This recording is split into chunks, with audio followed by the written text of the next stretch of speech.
சகோதரனை சகோதரியே, சிறு பிள்ளைகளே, வாலிபர்களே, உங்க எல்லாருக்கும் ஒரு நற்செய்தி. ஆண்டவராகிய இயேசு கிறிஸ்து உங்க எல்லாரும் ரொம்ப ரொம்ப நேசிக்கிறார்.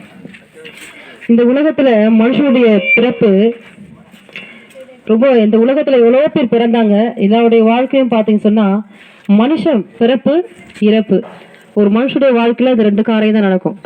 ஆனா 2025 ஆண்டுகளுக்கு முன்பதாக இந்த உலகத்துல ஒரு குழந்தை பிறந்தது.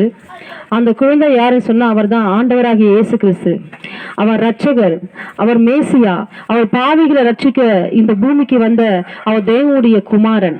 அவர் விண்ணை விட்டு மண்ணுலகத்துல மனு குலத்தை மீட்கும்படியாக, உங்களையும் என்னையும் மீட்கும்படியாக, நம்முடைய வாழ்க்கையில் உள்ள சாபங்கள் பாவங்களை நீக்கும்படியாக அவர் இந்த பூமியில அவர் பிறந்தார். அவர் பிறப்பு ஒரு அதிசயம், அவர் வளர்ந்தது ஒரு அதிசயம். ஏன்னு சொன்னா அவர் வளரும் பொழுது பார்த்தீங்க சொன்னா அவருடைய வாழ்க்கையில பாவமே இல்லை. அவர் பரிசுத்தமான ஒரு வாழ்க்கையை வாழ்ந்தார். ஆண்டவர் இயேசு இந்த பூமியில மனுஷன் எப்படி வாழ வேண்டுமோ அதை மாதிரியாய் வாழ்ந்து காண்பித்தார். அவர் வாழ்ந்தார். அவர் உங்களுக்காக எனக்காக பாடுபட்டு மரித்தார். மரித்தவர் மரித்தவண்ணமா இல்லை, அவர் 3ஆம் நாள் உயிரோடு எழுந்தார். அவர் எழுந்தவர் அவர் சொன்னார், நான் மீண்டும் வருவேன் என்று சொல்லி அவர் விண்ணுலகத்துக்கு ஏறி போனார். அந்த ஆண்டவராக இயேசு கிறிஸ்து அது சீக்கிரமாய் வரப்போகிறார். ஆகையினால கிறிஸ்துவுக்கு அன்பான சகோதரனே சகோதரிய, வாலிபரே, சிறு பிள்ளைகளே, உங்க எல்லாருக்கும் ஒரு நற்செய்தி நாங்க சொல்ல வந்திருக்கிறோம். அந்த ஆண்டவராக இயேசு கிறிஸ்து பிறந்த நாளை தான் ஒவ்வொரு டிசம்பர் 25 உலகம் முழுவதும் கொண்டாடப்பட்டு இருக்கிறது. இந்த உலகத்துல எத்தனை கண்டங்கள் இருக்கிறதோ, எத்தனை நாடுகள் தேசங்கள் இருக்கிறதோ, எத்தனை ஊர்கள் இருக்கிறதோ, எல்லா இடங்களிலும் ஆண்டவர் இயேசு பிறந்தார் என்று சொல்லி இந்த பிறப்பின் நன்னாளை உலகமே கொண்டாடி கொண்டு இருக்கிறது. ஆகினாலதான் அந்த இயேசு உங்களுக்காக எனக்காக பிறந்தார் என்று சொல்லி அந்த நற்செய்தியை அறிவிக்கும்படியா இன்றைக்கு நாங்க உங்க மத்தியில நாங்கள் வந்திருக்கிறோம்.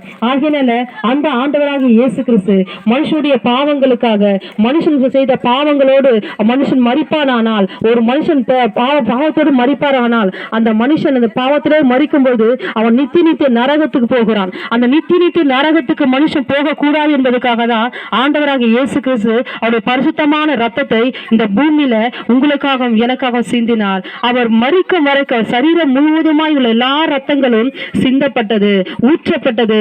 அது மாத்திரமல்ல, அவருடைய சரீரத்தில் உள்ள தண்ணீர்கள் கூட வெளியில வந்துச்சாம். அப்போ ரத்தம் மாத்திரமல்ல, தண்ணீரோ ரத்தமோ எல்லாம் கலந்து அவருடைய சரீரத்தை வெளியே வந்தது என்று சொல்லி வேதம் சொல்லுகிறது. ஆகினால கிறிஸ்துவுக்கு அன்பான சகோதரனே சகோதரியே, ஆண்டவராக இயேசு கிறிஸ்து பாவிகளை ரட்சிக்க அந்த கிறிஸ்து இயேசு உலகத்தில் வந்தார் என்று வேத வசனம் சொல்லுகிறது. குற்றமில்லாத மாசற்ற ஆட்டுக்குட்டியாகிய கிறிஸ்துவின் விலையேற பெற்ற ரத்தத்தினாலே நீங்க மீட்கப்பட்டு இருக்கிறீர்கள் என்று வேதம் சொல்லுகிறது. ஆகினால இந்த உலகத்துல நம்ம சுத்திகரித்துக் கொள்ள, நம்ம சுத்தமாக்கி கொள்ள ஏதோ சோப்பு போட்டு நம்ம குளிக்கிறோம், நம்ம பலவித தண்ணிகளை ஊற்றி நம்ம குளிக்கிறோம். ஆகினால ஒரு நாளைக்கு 2 வேளை குளிக்கிறோம், ஒரு நாளைக்கு 3 வேளை குளிக்கிறவங்களும் உண்டு. ஆனா நம்ம சரீரத்தை நம்ம சுத்திகரிக்கலாம், நம்ம சரீரத்தை சுத்தமாக்கலாம். ஆனா நமக்குள்ள ஒரு ஆத்துமா இருக்கிறது. அந்த ஆத்துமா விலையேற பெற்றதா இருக்கிறது. அந்த ஆத்மா விலையேற பெற்றதா இருக்கிறது. அந்த ஆத்மா மரித்த பிறகு அது எங்க போகும்? அது பரலோகத்துக்கு போகுமா நரகத்துக்கு போகுமா என்பது இந்த பூமியில இருக்கும்போது நாம் தீர்மானித்துக் கொள்ள வேண்டும். ஒரு மனுஷனுடைய ஆத்துமா கழுவப்படாமல் இருக்கும்போது, முள்ளான மனுஷன் புதுப்பிக்கப்படாமல் இருக்கும்போது, உள்ளான மனுஷன் பாவத்தோடு இருந்தால் அவன் மரிக்கும் போது அவன் என்ன செய்யறானா நித்திய நரகத்துக்கு போகிறான். அந்த நித்திய நரகத்துக்கு போகக்கூடாது என்பதற்காகத்தான் இந்த பூமியில நம்மளை சுத்தமாக்க சுத்திகரிக்க ஆண்டவராக இயேசு கிறிஸ்து ரத்தம் சிந்தினார். அந்த ரத்தத்தினாலே நமக்கு மீட்பு உண்டு, ரட்சிப்பு உண்டு. ஆகினால அதுல சுகம் உண்டு, பலன் உண்டு. ஆகினால கிறிஸ்துவுக்கு அன்பான சகோதரனே சகோதரியே, இந்த நற்செய்தியை தான் உங்களுக்கு நாங்க சொல்லிக் கொண்டிருக்கிறோம். நாங்களும் ஒரு காலத்துல இயேசுவை அறியாதவங்கள நாங்க வாழ்ந்தோம்.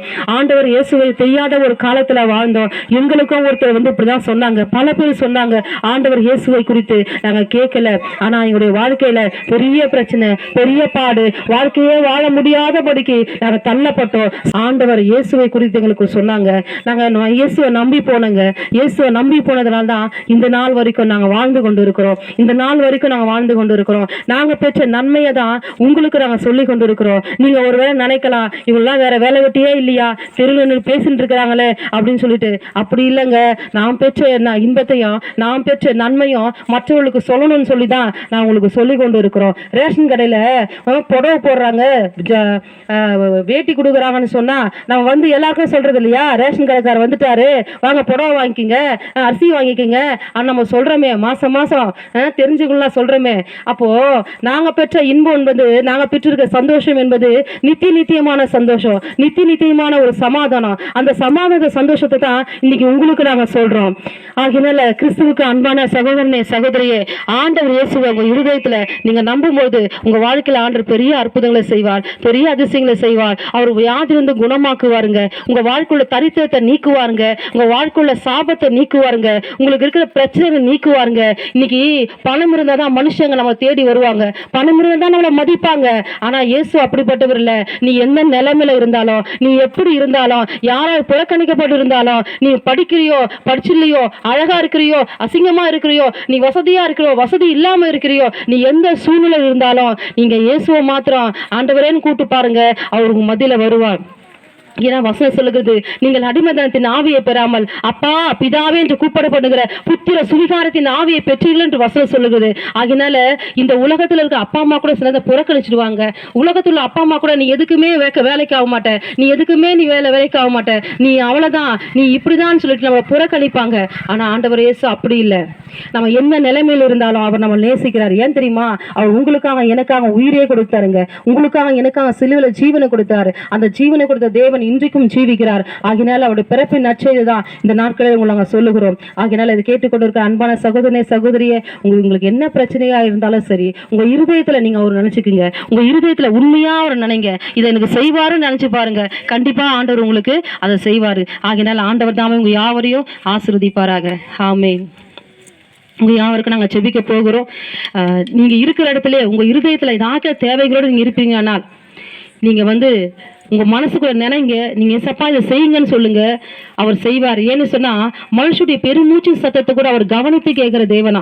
நீங்க உங்க மனசுல ஒரு பாரத்தோடு பெருமூச்சு விட்டீங்கன்னா கூட அந்த பெருமூச்சு சத்தத்துல உங்க பாரம் என்ன, கவலை என்ன, கஷ்டம் என்ன தேவை என்பது ஆண்டவர் இயேசு அறிந்திருக்கிறார். ஆகினால் அதை நிறைவேற்றுவார். உங்களுக்காக நாங்கள் செபிக்க போறோம். அன்பின் நல்ல தகப்பனே, அப்பா அந்த நாளுக்காக நாங்கள் நன்றி செலுத்துகிறோம். இந்த வார்த்தையை நாங்கள் சொல்லி இருக்கிறோம் ஆண்டவரே. இயேசு அன்பானவரை சொல்லி இருக்கிறோம் சுவாமி, நீங்க அரவணைப்புள்ள தேவன் சொல்லி இருக்கிறோம், நீங்க சமாதானத்தின் தேவன் நாங்கள் சொல்லி இருக்கிறோம். எசப்பா எங்களுக்காக நீங்க உலகத்துல பிறந்து வளர்ந்து மரித்து ஆண்டவரே உயிர்த்தெழுந்து மீண்டும் நீங்க வரப்போறிய சொல்லி இருக்கிறோம். எசப்பா இதை கேட்ட ஒவ்வொருவரும் நீங்க ஆசீர்வதிப்பீராக.